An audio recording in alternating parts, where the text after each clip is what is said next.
to do a story on the storm and a few other situations that were happening in the city. We saw transformers popping. That's the way the wind was. It was like during a hurricane. And then when we got down here, much to our surprise, we heard the Carnival had broken loose from its mooring, the Triumph. We had no idea we would see it on the other side of the river.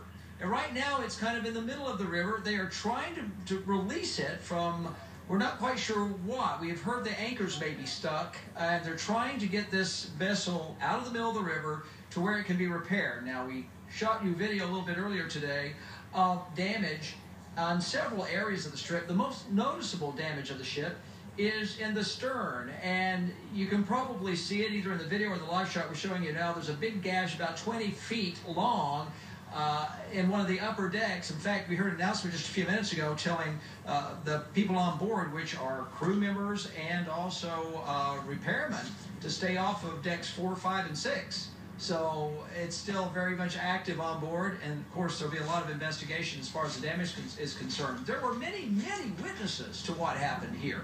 In fact, Trey Oliver with the Mobile Sheriff's Department and Sheriff Cochran were at the Mobile Convention Center, and they noticed the whitecaps on the river. The storm was so intense, the wind, and that's when Trey Oliver said they noticed the vessel, the huge Triumph, making its way across the river. Listen.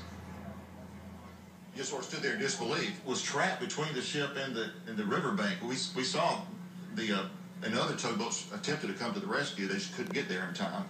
And once the ship got sideways, and then it was nothing to stop that ship, just like a giant sail. That'd be a pretty scary ride. I wouldn't want to have been on that boat.